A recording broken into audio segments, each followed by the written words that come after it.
All right, hi everyone. Thanks so much for joining the January 2019 Life Design Analysis webinar. I think we've got a great one for you planned, and as usual, we've come through sort of the new year. Everyone tries to close out the year kind of very strong, and then take a little bit of time off. We've had a couple weeks in the new year to kind of get back in the swing of things, and as usual, January we always put a focus on refining on some of the core concepts to really put the foundations in place for the new year. So this month's webinar, we're going to focus on a couple key items. We're going to show off some new functionality that as of the 15th you would have seen in your account, so fairly recently, but maybe some of you have noticed this.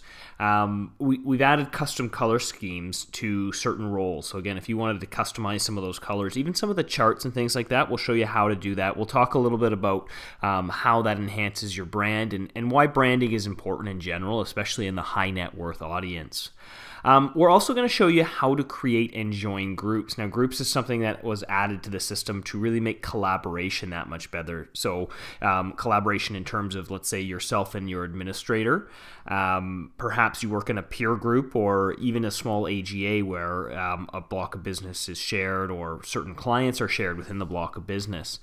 Perhaps groups are even in terms of you and your wholesaler with your MGA or wholesaler in terms of head office employee. So a lot of wholesalers, from different companies out there will use life design analysis software, and by creating groups with these wholesalers and wholesalers in your region, you're able to work more effectively and collaborate more effectively. And I'll show you a couple different scenarios you might think of groups. Now we're also going to focus in on layers. A lot of focus has been put on layering plans with whole life particularly. To get clients the right sort of protection. So one things I hear, that happens a lot in the industry is, we sell a lot of term because it's easy because the price is a little bit more palatable. And especially perhaps in that, the 40-year-old market, they buy, a 20-year term because they have a little bit more income. And then unfortunately, by the time that term product expires, they're 60 and wish they had seen some sort of layered solution. So we're going to show you how to layer plans a couple different ways. And we're just going to refine on this basic because layering plans is a great way to help protect your clients for the future, have a little bit of permanent insurance in their portfolio, but also increase FYC and increase sales. So it's definitely a win-win. Clients get the right protection, and we'll show you how to set up a few different scenarios where price does not have to be prohibitive. There's always a way you can make a layer work within their budget. So I'll show a couple different ways of how to get in there. And then, of course, we want to give you some tools on showing you how to analyze and find this year's best prospects. So we're going to kind of just revisit a block of business. We're going to show you, how you can analyze your block of business and find certain opportunities. We'll use some of our filters, but we'll also show you some ways that you might look for certain sweet spots. Or again, you might look for certain client ages and run different campaigns. So oftentimes January is a month of planning for the year ahead. We want to show you how you can analyze and look at some of your block of business, maybe even use some of the reminders to remind yourself of opportunity throughout the year. So again, remember, if the year hasn't quite kicked off for you yet or you're still in that planning phase, we'll show you a few tools that you can do that to get started. So without further ado, I'm going to go to the main screen of Life Design Analysis, and I'm logged in here at the main dashboard. Now we're going to start off with some account settings. So we're going to start off with branding and why is it important. And I just pulled up this little graphic that just talks a little bit about branding, what its intention is. And again, one of the key things that I'm going to focus on is this point of credibility. So branding clearly delivers the message. Again, when you have branding down to even your own sort of personal style, which a lot of entrepreneurs do, they have sort of their niche, but the way they deliver the message, that all goes as part of your brand. Whether it's something you've trademarked or even thought about too much, your personality is part of your user brand, especially in a single office.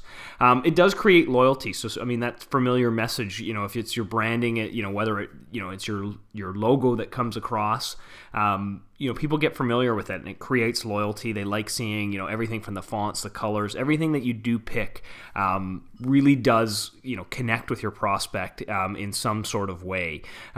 So I know, a certain user of ours has a very pink color scheme, and it's part of her whole identity in terms of branding. And again, any piece of material that comes from her has this specific pink, and it's definitely her brand. And, again, a lot of times it motivates the people to buy.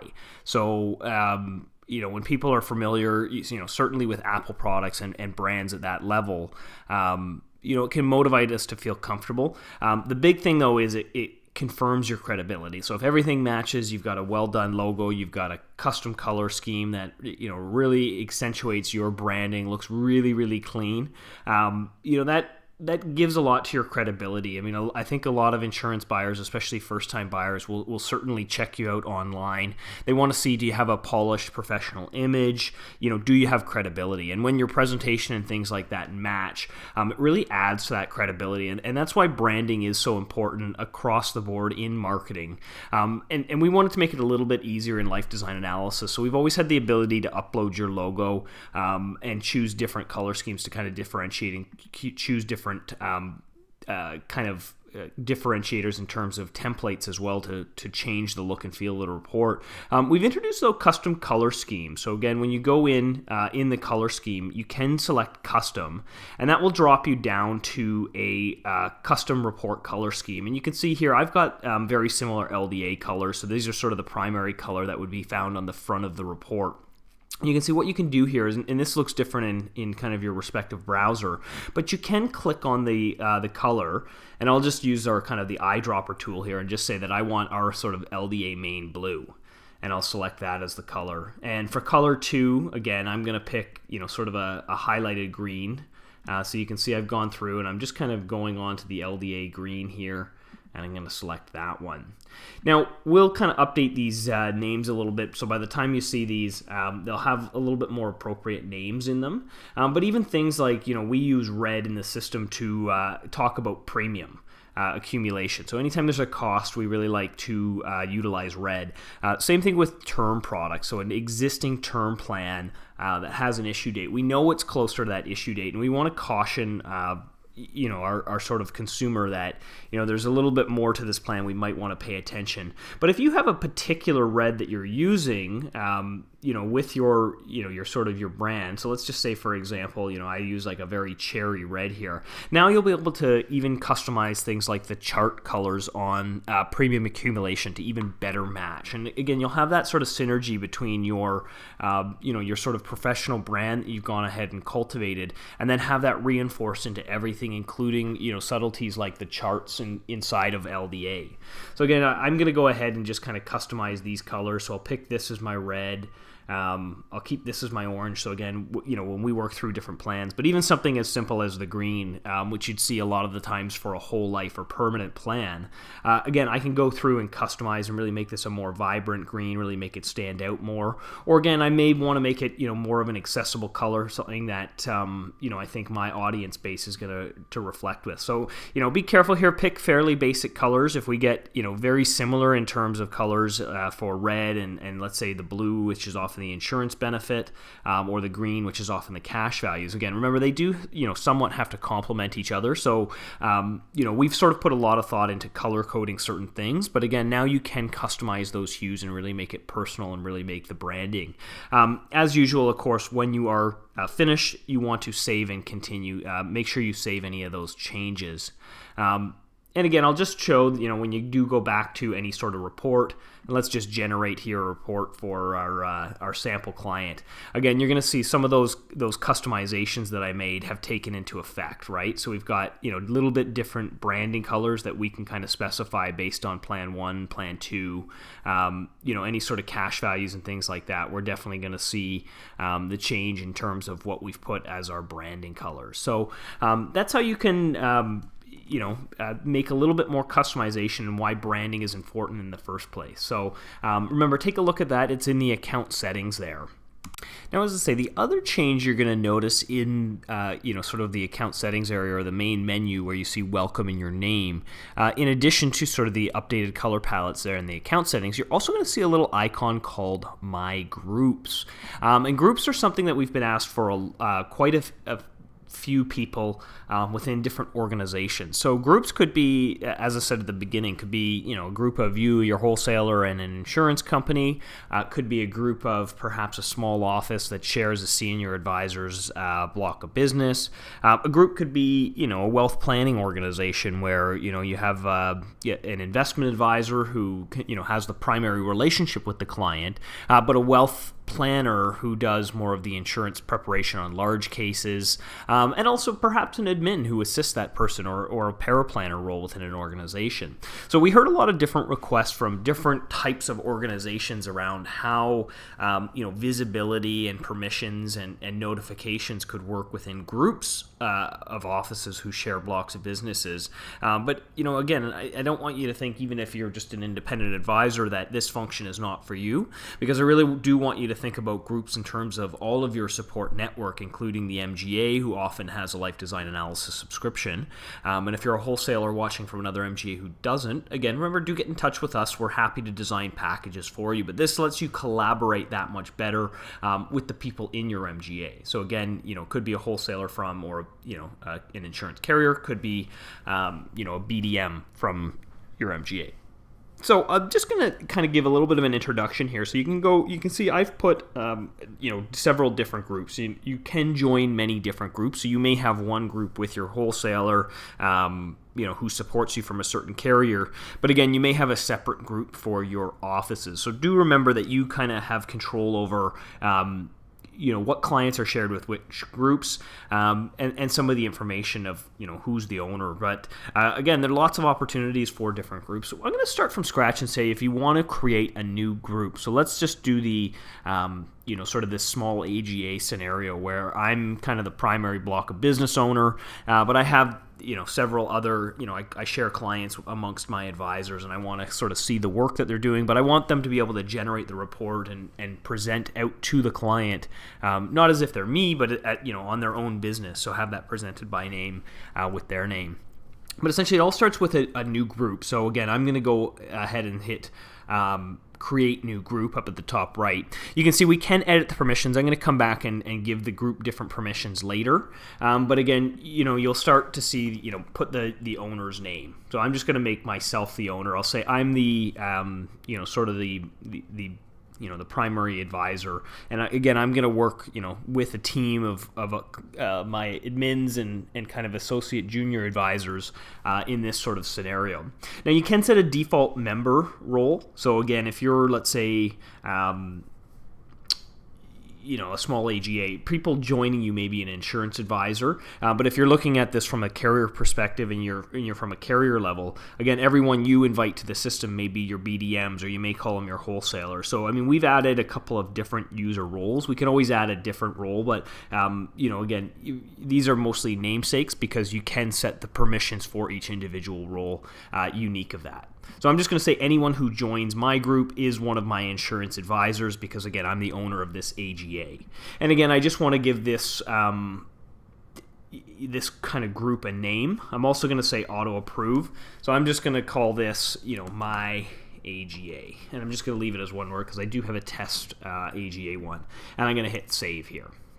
Now, you can see my AGA is this particular group. I am the only group member of the group. You can see my role is the owner and my status is active. Of course, if I wanted to edit any of that information, I could always go into edit members. You can see I can add a member by typing their name, and this is anyone in our system. So make sure, again, they have an active account with us, and then you can add them to your group. So again, think of a small office. Everyone has an account to generate reports. Now we can tie them all in, and again, especially if we've got one senior person who owns the block of business and wants sort of the visibility around what's been worked at that block of business.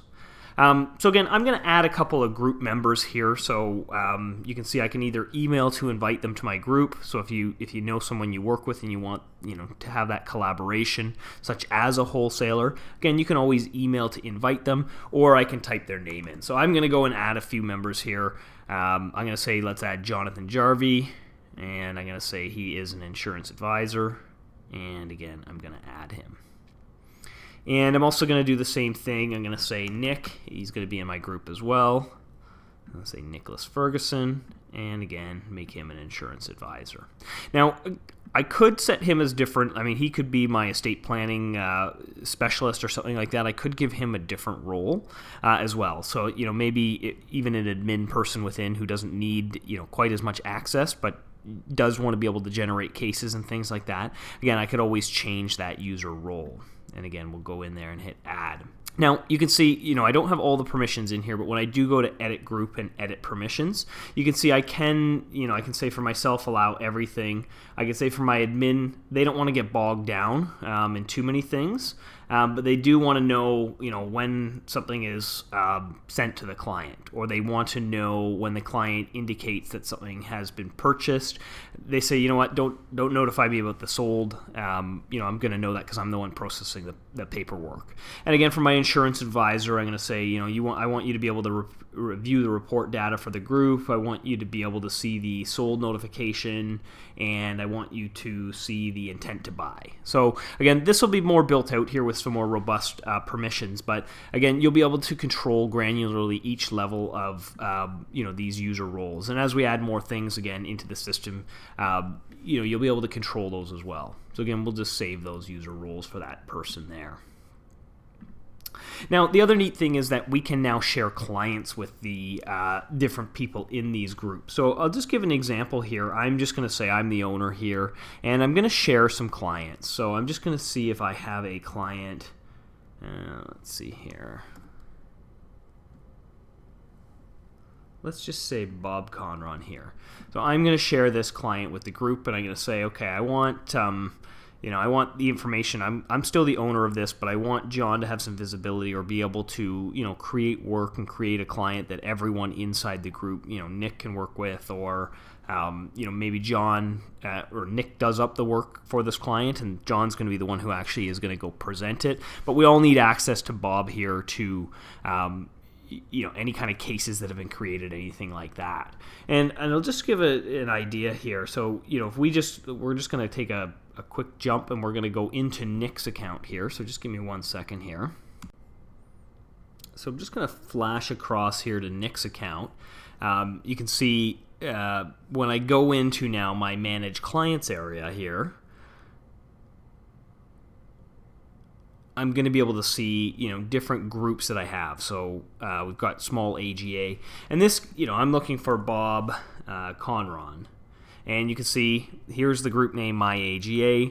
This is the client detail. I can go in it as the administrator. I have access to the client. I can see any sort of cases that have been created for this client, and perhaps view them. So again, I go in. Maybe I make a change and I say, they wanted me to add, as the administrator, they wanted me to add, a particular whole life product. So again, I go through, I make a modification to the case.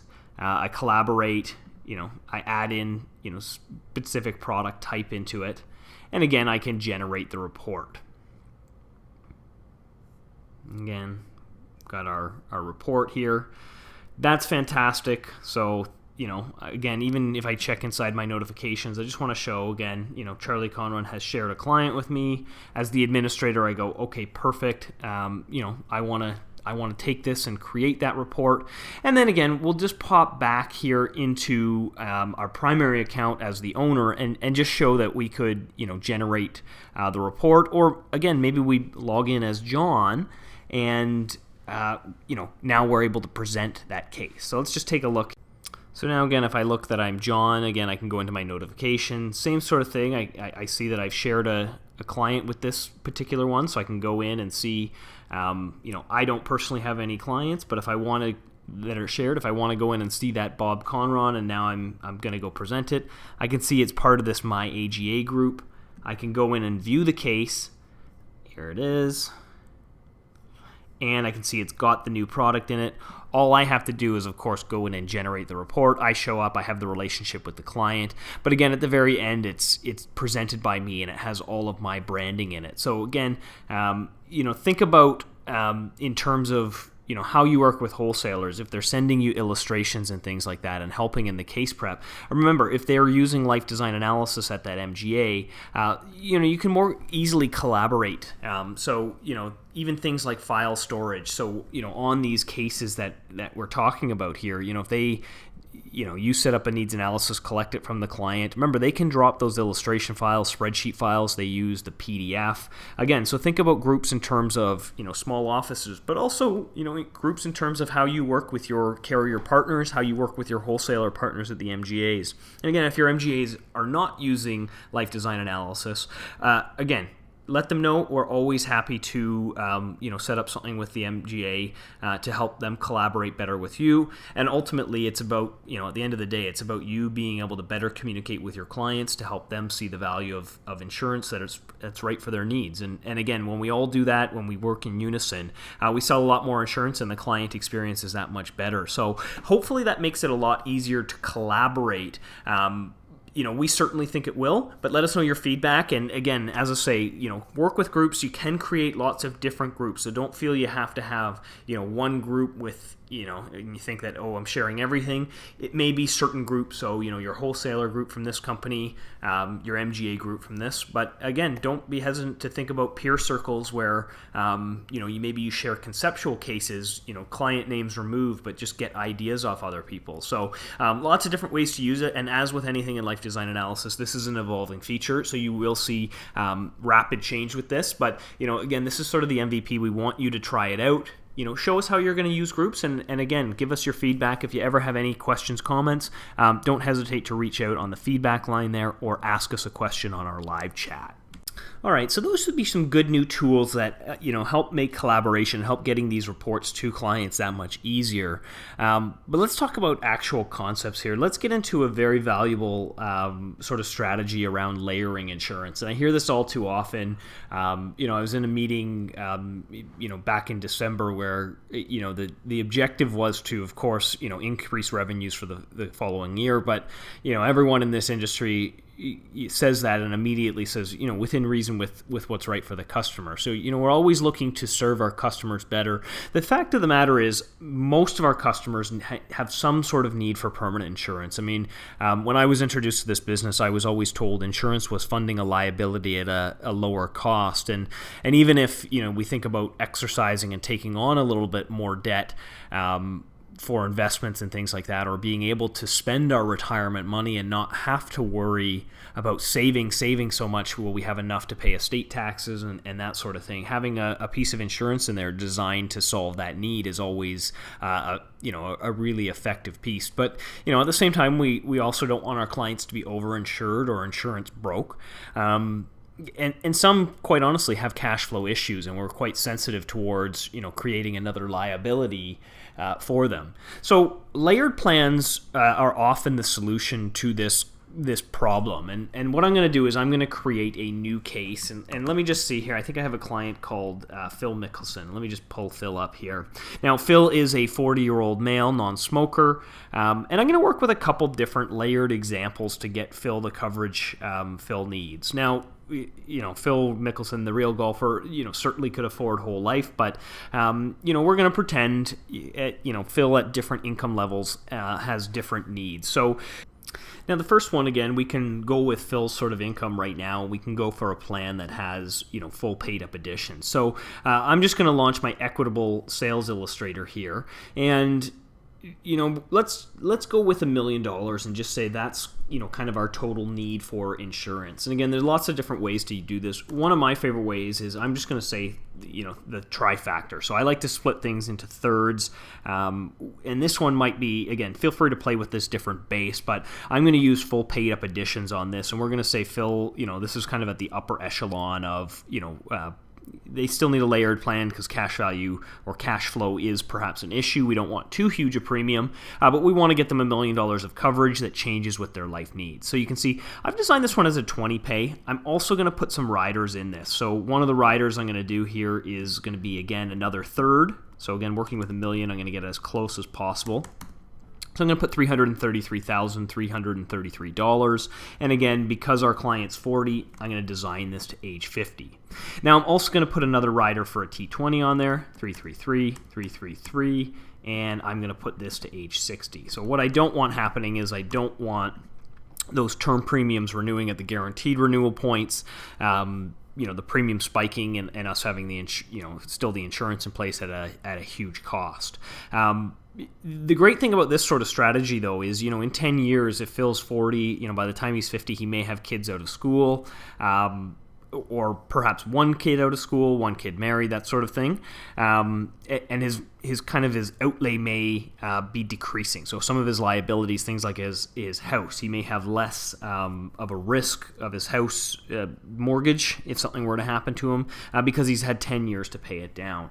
And then consequently, same thing with the 20-year term, and we're left with really the base amount, $333,000 of permanent paid-up addition plan. So let's go ahead and bring this first plan into Life Design Analysis. I'm going to go, and just if you're watching this for the first time, remember, you can hit that View Spreadsheet Data to see all the data and export to Excel. So in addition to some of the functionality you may have seen a little bit earlier in the webinar where I searched through that Life Guide integration, remember, if you're watching for the first time as well, Life Guide subscribers do get an exclusive discount on Life Design Analysis. So get in touch and ask us how you can take advantage of that. But essentially, the other way you can get information in is by copying and pasting spreadsheet data from the Carrier software. So all Carrier software, as you just saw, has an export to Excel. I'm going to simply grab and do a copy, or Control-C. Again, right-click and copy works, or you can save the entire spreadsheet. So whatever your preference is, I tend to like the copy and paste method because it saves me one step. Now I'm going to come back and I'm going to select my whole life company here. So I'm going to say Equitable Life Whole Life, and I'm going to paste in my first layer. Now before I do that, I do want to give it a memorable name so that as I add different layers and different plans in here, I can remember what sort of work I've done. So again, I'm going to say this is Equitable Life Whole Life, but I might just say that this is 1/3 or 300, and again I could say something like 333,333 paid up addition whole life. And I could even say, I said participating par whole life. And then I could again add my other, so I'm going to say another layer, and again I'll say 1/3 or 333 term 20 designed to lapse, and then I'm going to say 1/3 or 333,303 term 10. And again, I'll do the same thing. And again, I just want to be really clear about what I'm adding in here.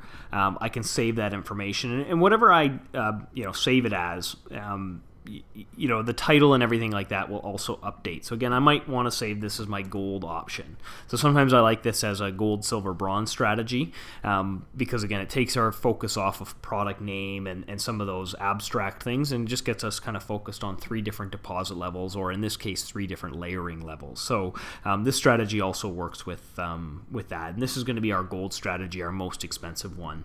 Now again, I'm just going to go ahead. So again, remember in the one step from Excel, we copied all the information here. So we did a copy.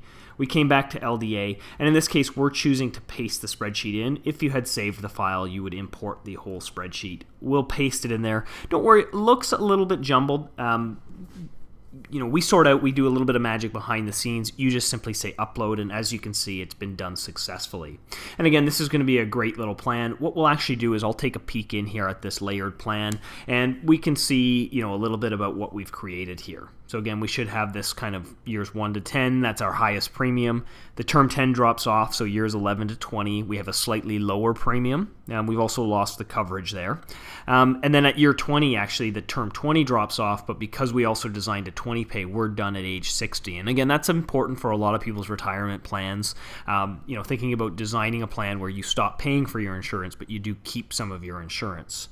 And again, if we'll go through some of the cost comparisons when we add some different plans. But just taking a look here, lots of cash value. So even with just 1/3 of coverage at that whole life permanent enhancement, or sorry, the paid up addition, you can see that by year 20, under the current dividend scale, there's more cash value in the plan than we've paid, even with those term riders. So again, this premium outlay here, or the premium accumulation, sum of premiums we call it, actually includes the premiums for those term plans. So again, really positive. Consumers really like to see this break even. Really, helps them see the value. You can also compare this on a reduced example too. So if you want to see the cash value on the reduced example, be a little bit more conservative, and again, look over that break even point. Also very important for consumers to see that. Now the next one, and I find this one's really effective at describing what we mean by layers. So a lot of times we talk about term plans being designed for specific lengths, but people don't sort of see the change to the benefit, or see how it drops up, and how the other one is actually purchasing more insurance. So that third of the base is actually getting more insurance. But it's nice to see though, as we do lose the one layer. Again, we drop that term 10 at the 10 years here. You can see the other one's gaining back up by the time 20 years hits, and we lose it again. Again, you can see it go all the way up. And again, you can see we leave these little kind of dips and valleys. There might be, a small bit of exposure depending on how we've designed the insurance coverage. You can always adjust that level of base, or perhaps, add a little bit more term rider. Maybe even explore a term rewrite and combine it in. But I think, the main point here is that we do have, sort of this layered strategy that's very easy to see. Now, the other thing I would say is you can also, pinpoint on these data points. So at the end of the 20 years here, and even at the end of the 10, you may want to make a specific note for your consumer, especially if you're doing something more non-face-to-face, and click on this little data point here and add a note and just say, term rider falls off, or designed to lapse. So, some kind of note.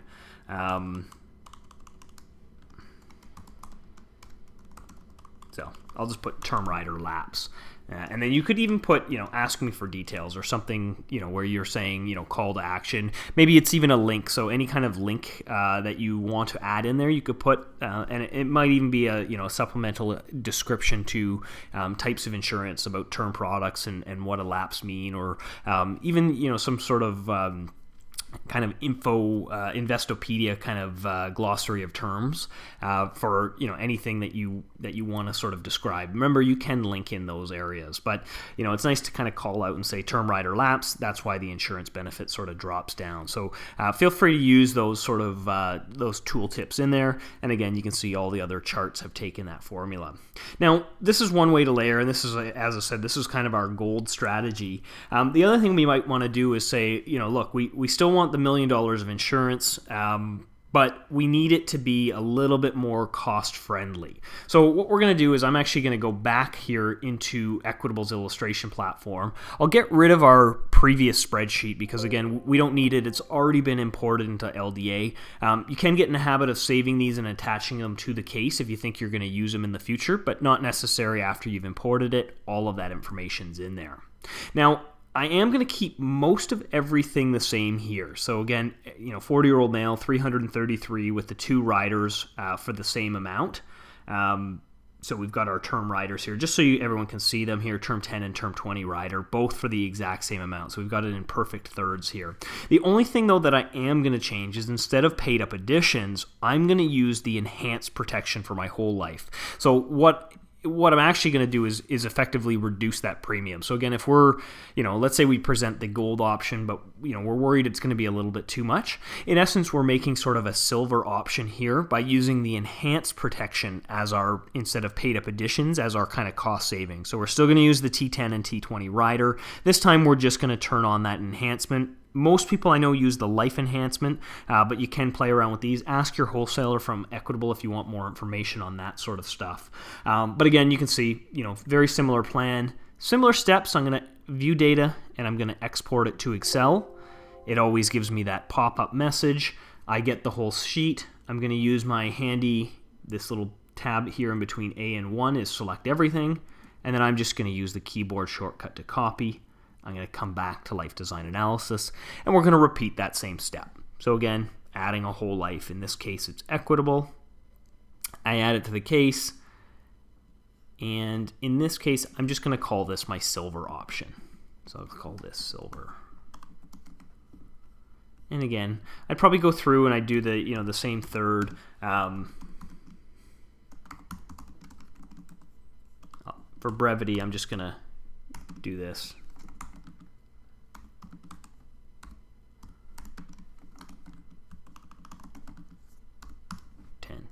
Put in there.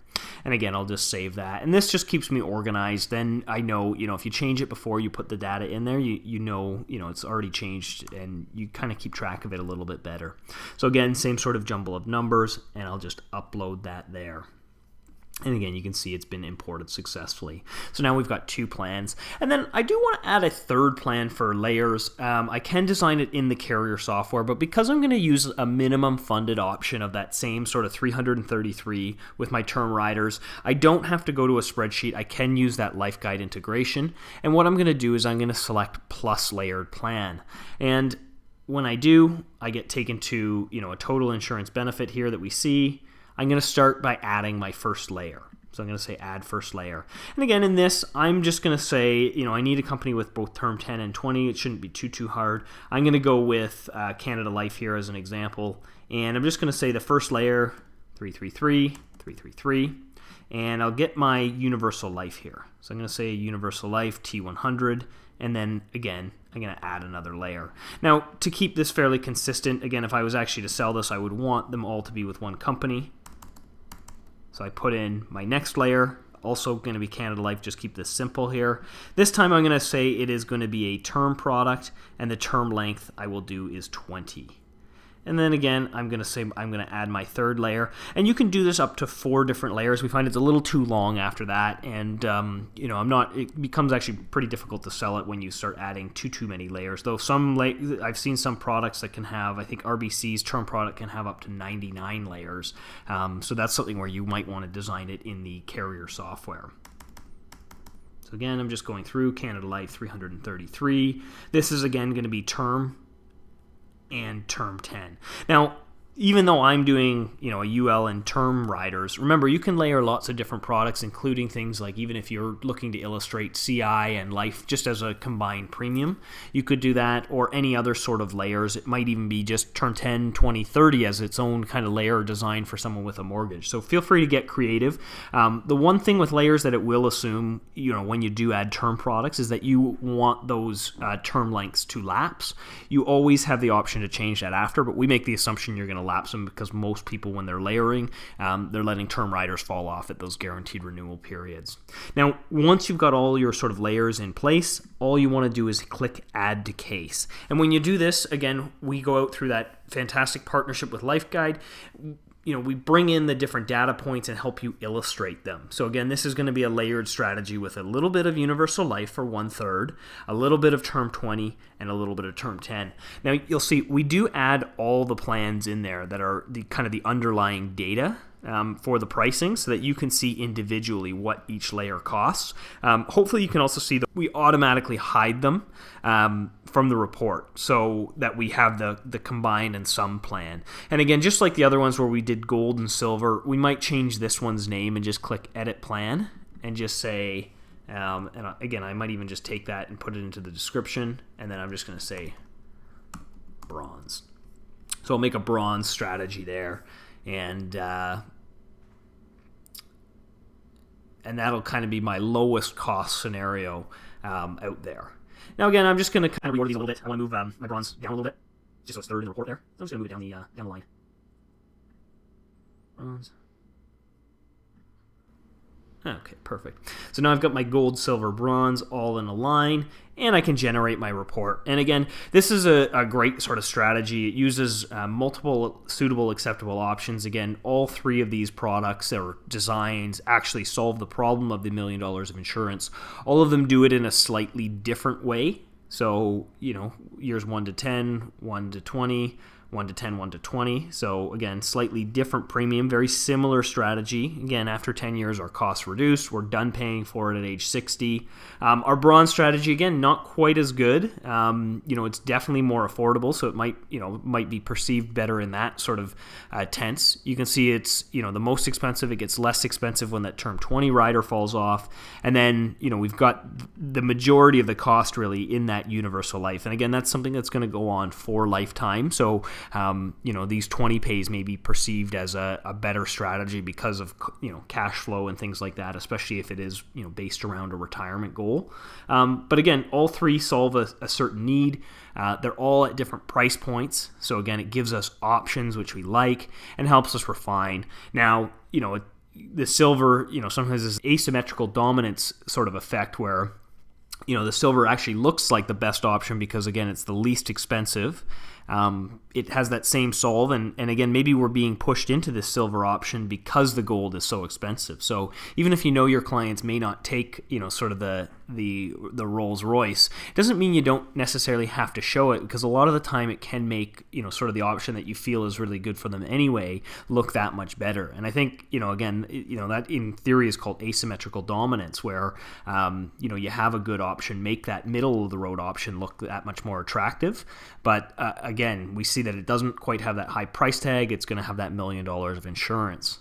And again, here's our, sort of our cash value chart. So we can see silver, it's good. It certainly doesn't have this big cash value bang that the gold option does, but it's not bad. And it's got one thing that customers really like, and that's when cash value exceeds premium paid. And again, remember, always look at that reduced example as well to kind of refine in on it. But again, very safe there. And Equitable, certainly has a very safe reduced dividend, very strong guarantees in there as well. So even if you do look at guarantees in the plans, those all come in from the spreadsheet. And again, we can see our bronze, not really much cash value in there at all. Silver, smaller insurance chart, but again, may not matter. It's still solving, sort of that $1 million insurance benefit need. Maybe it slightly decreases versus the Cadillac option. And then we've got our bronze, there's no growth there. It just sort of goes down. We pay it for life and not quite as much kick as we're looking for, but again, gives some options. And again, I always recommend, whenever you're doing multiple plans with cash value or paid up additions or multiple changing insurance benefits, use these overlays perhaps in favor of each individual chart. These are nice to look at for the insurance benefit. I'd probably use the cash overlays as opposed to individual charts, and I definitely use the cash overlay for insurance benefit to see. Now, if you're looking on how to turn on or off certain charts, if you're not familiar with this one, again, remember, go back to the case when you're designing the case or putting together any of the plans. If you just simply scroll down to the bottom here, we have all the different report components that you can use. You'll see cash overlays. Those are only present when two plans contain cash value. So I always keep those checked off. But in this scenario, I might want to just take off the individual cash values. I will leave the individual insurance benefit there. But remember, you can clean up these sort of charts. So even if I wanted to do, cash overlay, insurance benefit overlay, and then maybe even just, sort of the plan details there. I could simplify this report to just the select pages that I want to focus on. So do remember, you can customize each different report to really land on a particular message that you're trying to accomplish. So again, you can see I've got my cash overlay, my insurance overlay, but I've left out a lot of the extra pages. So again, really, you can get particular in terms of what you're going to do. But again, by including a whole life in every plan, you're going to increase the revenue, and you're also going to add value to your clients. Again, I think most people out there have some sort of benefit for some permanent insurance. Is finding out what that layer is for them, and that's going to be a win-win scenario for you guys. All right. So our final topic is really, how do we find some of the best opportunity? A lot of times January is sort of a planning month where we're looking forward and sort of, trying to project where we're going to look for those opportunities. If you haven't done so already, absolutely get in touch with us to import your block of business. I know the carriers can make this sometimes difficult. We try and make it easy by putting a request clients area where you can directly message the different carriers and their in-force services. I have heard from clients that sometimes these carriers are unresponsive, and a lot of times it is a shoot the messenger scenario because, again, we've built in sort of this capability. You do have to stay persistent with some different carriers, and the quality of data that you do get from different carriers can vary. For the most part, the very popular carriers that that are out there do a phenomenal job exporting and getting the required information to us. For the most part, we're really looking for, sort of that client information, first name, last name, date of birth, smoker status, anything we would need to quote and automate that for you when an in-force policy opportunity comes up. The next thing that we need, though, to determine that is things like the issue date and the product type, so we know and can feed you those notifications. But again, there's always a way to get this data in there, and if you don't get it first try, remember there are always wholesalers out there who can exercise separate methods a lot of the time. So do stay persistent, and remember, if you're having difficulties, get in touch with us. Too many times I hear advisors just they simply gave up because they didn't get that information first try. Do certainly request the information. Our carrier partners are quite good at getting that. As I say, when you do get it, import it into Life Design Analysis. We can take any sort of spreadsheet. So even if it's not coming directly from the carriers, you're using perhaps an external CRM where you have the information, we can help you import it. It's extremely valuable once you do get it in there. It populates all of the managed client area. So, as you add cases or import your clients, that's what populates this sort of area here. But again, when you're thinking about, the coming year ahead and trying to plan out some of those opportunities, again, use things like our filter. So, at the beginning of January, you want to import your block of business, make sure we have all of our clients in there. And then we want to filter out and see things like our Term 10 conversions. And again, we want to act on the most pressing ones. So you can see by pushing that button, I filtered out all of my Term 10s and sorted them by issue date. And even as early as January 3rd, Mr. Portfolio here has a term premium that is going to renew based on its issue date that I need to service. And again, I can take a look and say, okay, February has a few. I've got some planning to do for August, September, October, November. I might get proactive and get on these cases, or I might set, certain things in place and start working with marketing and term conversion campaign letters and things like that, knowing that I'm going to have, a lot in certain months. So I might even, kind of take a look and see if there's a particular month where I have a lot of these and just kind of make that my term conversion month in terms of, how I'm going to attack my block of business. Now, the other ones are things like term exchanges. So these are term policies within the first, sort of years. We really try and do it years, 3 to 5. So after that, the clawback and commission is there. These clients can exchange these Term 10s, turn them into T20s with no medical evidence. Now, these are not always home run sales, but a lot of the time these are an excuse to open the door with a client. They're an excuse that we don't lose the relationship with them. Whether or not you propose the strategy, these are also good clients where you've sold them a product and we should definitely revisit them. Again, maybe their needs have changed in other areas. We don't just sell life insurance, so it's a good, service opportunity. And then, of course, if you've been, maybe more established in the business and you have some of those Term 20 policies renewing, don't forget about those policies. But it doesn't have to be necessarily, just term. You can always filter by different policy names. It could even be companies. So there could be like a new product on the market, like Manulife's PAR product, that you want to go back and look at all of your Manulife policy holders. So one of the neat things we do is when we import them for you is we add the company name to those policies that get in there, and you can start filtering out and look for all your Manulife product. Another idea you might use is filtering by insurance benefit and tackling and saying, okay, who are my high net worth clients, and do I have any term high net worth clients that I want to show maybe some new product to? So these again make great opportunities, but we might want to plan them for certain months. We might want to plan certain golf outings. So this can really help plan your calendar a little bit better. The other thing I think is critical ages. So all too often I go to carrier days where they're doing CE credit presentations, and they tell me a particular concept or a particular product really fits a demographic. So one that I went to recently was actually Equitable Life, and Scott Morrow said, our PAR product is really strong for people in their 40s and kind of the middle, I'll call it middle age, middle younger age. But how do we find those sort of clients? So again, we might want to look and say, like, we're looking for clients who are from 1970 to, and I'll just say January of 1970, so I'll say January 1st, and I might want to say to, and I'll just say December 1980. So again, we're looking for, younger professionals or something like that, and I'll just say December 31st, and now, I get all of my different clients who fit this demographic, and I say, okay, perfect. These are the ones who I want to start showing,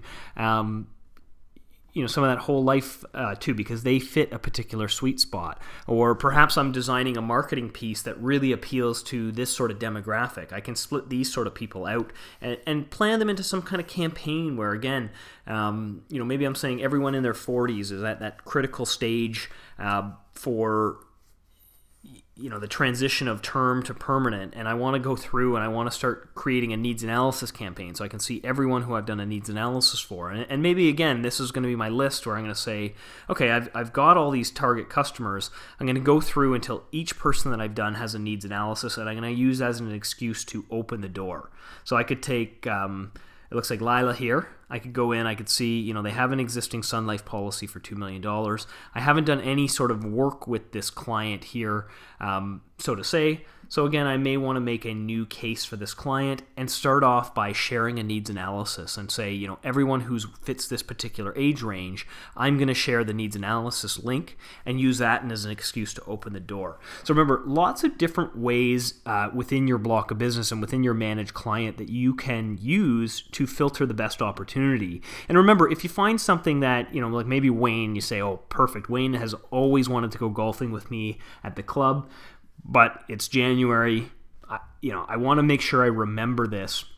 Well, again, remember, you can make custom reminders for yourself as well. So when I'm inside, whether it's the case or this the client themselves, again, I can grab this URL from the top and simply copy it. And again, up in your notifications area here, you can also make custom notifications for yourself. So you might want to create a reminder to say, let's revisit this client. So I just took that URL. I'm going to say, I want to schedule this for July 24th. And I'm just saying at noon. And send Wayne golf invite. So as you're planning your years, again, analyze your block of business. Look for those different opportunities. Think of sort of the product set that you're working with and what you're trying to accomplish, and set some of those reminders in place so that when the time comes, you're going to get that notification reminding you of the opportunity, and it's going to, again, refresh your memory to come back to that client at just the right time. So that's a couple different ways you can use sort of LDA to analyze different parts of your block of business, but get creative with all the different things in there. And again, when you're importing those policies, if you're doing it yourself, remember, there are some best practices. In the Help Center, we do have a blog topic specifically on how to import your block of business. So if you haven't done so already, definitely check it out. Again, if you're not familiar with our blogs, great resource in there. Go check them out as well. But that really brings us to the end of the January webinar. Again, we're all about helping you get more productive this year, helping you sell more this year, and making compliance easier than ever. As usual, if you have any suggestions for future webinars, don't hesitate to get in touch. And if you'd like to be a participant on one of the webinars, we're always looking for interesting speakers. But that's all we have for you today. Thank you so much, and look forward to seeing you on a future webinar. Take care.